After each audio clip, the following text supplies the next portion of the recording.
Love marriage वाली बहू। सुबह का वक्त था और सरला जी काफी उदास चेहरा लिए हुए पार्क में बैठी हुई थी। तभी उनकी सहेली सुमन वहां पर आती है।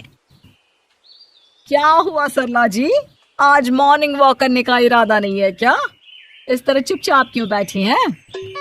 आई तो थी ये सोचकर कि पार्क में जाकर थोड़ी देर पहले टहल लूंगी, लेकिन क्या करूं, मन ही नहीं कर रहा। अरे सब ठीक है, तो इतनी परेशान क्यों नजर आ रही हैं? नहीं नहीं, ऐसी तो कोई बात नहीं है, सब ठीक है। अरे भाई, अब तो आपको खुश नजर आना चाहिए।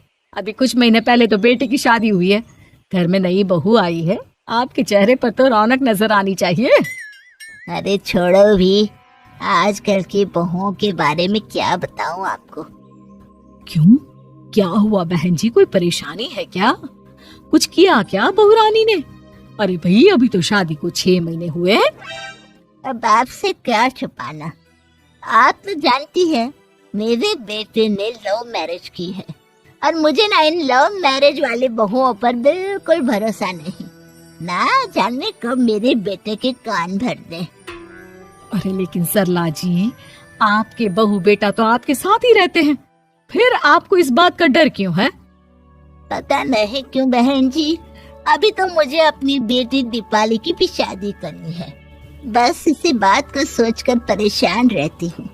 ये लव मैरिज वाली बहू पता नहीं कितने दिन परिवार में एडजस्ट कर पाएगी। कल को अगर बेटे को लेकर दूसरी जगह चले गई तो क्या होगा? अरे हाँ, याद आया, दीपाली तो दिल्ली में नौकरी करती है ना? हाँ हाँ, बहुत अच्छी नौकरी लगी है उसकी। और आप किसी से कहना मत, अपने ऑफिस में साथ में काम करने वाला कोई लड़का उसे बहुत पसंद है, बता रही थी मुझे। लेकिन अभी तो आप कह रही थी कि आपको लव मैरिज और इन सब में भरोसा नहीं है। अरे तो क्या हुआ, जहाँ बेटी खुश रहे वहीं मैं खुश हूँ। और वैसे भी बेटी को तो दूसरे घर जाना है, वो लोग जाने और उनकी बहू जाने, मुझे तो बस अपनी बेटी का ब्याह करना है। अच्छा अच्छा, ठीक है ठीक है, जैसी आपकी मर्जी। लेकिन मुझे लगता है कि आप अपनी बहू के लिए कुछ ज्यादा ही सोच रही हैं। क्या पता वो वैसी ना हो जैसी आप समझ रही हो। सरला जी अपनी जगह से उठते हुए कहती है, अब ये तो भगवान जाने, बस मेरी बेटी दीपाली की शादी उसकी पसंद से हो जाए तो मैं गंगा नहा लूं। चलिए बहुत देर हो गई है, मैं भी अब घर जाती हूँ। अच्छा अच्छा ठीक है, मैं भी चलती हूँ। अगले दिन जब सरला जी अपने घर पर बैठकर चाय की चुस्कियां ले रही थी, तभी उनकी बहू वहां पर आती है। मम्मी जी, मैंने एक जगह नौकरी के लिए अप्लाई किया था और वहाँ से सब कुछ पॉजिटिव आया है। मैं भी नौकरी करना चाहती हूँ ताकि घर के खर्चों में थोड़ा हाथ बटा सकूं। अरे बहू, तुम्हें नौकरी करने की क्या जरूरत है? मेरा बेटा अच्छा खासा कमाता है, क्या तुम्हें किसी बात की कोई कमी है? तभी सरला जी का बेटा वहाँ पर आता है। नहीं माँ, उसे किसी बात की कमी नहीं है, लेकिन वो इतनी पढ़ी लिखी है और अगर नौकरी करना चाहती है तो हमें उसे नौकरी करने देना चाहिए। कुछ पैसे घर में आएंगे, हम सबकी मदद हो जाएगी। तुम तो ऐसे कह रहे हो बेटा जैसे ये घर तुम्हारी पत्नी की कमाई पर ही चलता है। अरे नहीं नहीं मम्मी जी, इनके कहने का ये मतलब नहीं है, बस मेरी ही नौकरी करने की इच्छा थी, इसलिए आपकी परमिशन चाहते हैं। अब भाई, मेरा बेटा तुम्हें लव मैरिज करके घर में लाया है, मैं तुम्हें कुछ कैसे कह सकती हूँ? जो मर्जी आए करो। सरला जी का बेटा और बहू वहाँ से चले जाते हैं। अब उनकी बहू नौकरी करना शुरू कर देती है। कुछ ही दिन बाद सरला जी की बेटी दिल्ली से अपने घर आती है और अपनी माँ से कहती है, माँ, मैंने आपको बताया था ना, मुझे अपने ऑफिस में साथ काम करने वाले एक लड़के से बहुत प्यार है, मैं उससे शादी करना चाहती हूँ। माँ, हाँ हाँ, तो मैंने कब मना किया? अगर तुम उसे पसंद करती हो तो उसके घर वालों को कहो, हम आपस में बात करके तुम्हारी शादी तय कर देते हैं। अरे लेकिन माँ, एक बहुत बड़ी परेशानी है। क्या परेशानी है बेटा? माँ, वो लड़का बहुत अच्छा है, लेकिन कुछ ज्यादा ही पैसे वाले घर से उसके माँ बाप। उन्हें मेरे और उसके रिश्ते से वैसे तो कोई परेशानी नहीं है, लेकिन वे चाहते हैं कि शादी 5 स्टार होटल में हो।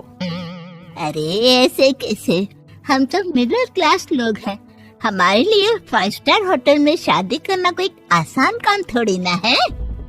लेकिन माँ, मैं क्या करूँ? मैंने उनसे बात करने की बहुत कोशिश की, बस एक इसी जगह बात अटक गई है। साफ साफ कह दो बेटा, शादी करनी है तो ठीक है, लेकिन ये 5 स्टार में शादी करने वाली शर्त मैं नहीं मान सकती। अरे कैसी बात कर रही हैं आप मम्मी जी? अगर दीपाली को कोई लड़का पसंद है तो हम उनकी शादी के लिए पूरी कोशिश करेंगे, और अगर बात पैसों की है तो कोई परेशानी नहीं है। हाँ हाँ, तुम्हें तो बस बहुत आसान लगता है सब। जिस तरह तुमने मेरे बेटे से इतनी आसानी से शादी कर ली, सारे काम उतने आसानी से नहीं होते। समझ में आया?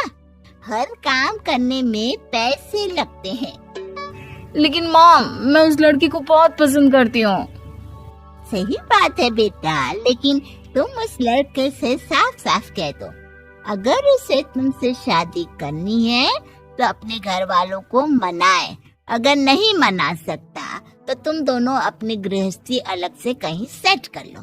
कोई जरूरत नहीं है अपने माँ बाप के साथ रहने की। मम्मी जी, ये आप क्या कह रही हैं? मैं भी तो आपकी बेटी के साथ लव मैरिज करके आई हूँ। अगर मैंने भी ऐसा ही किया होता तो?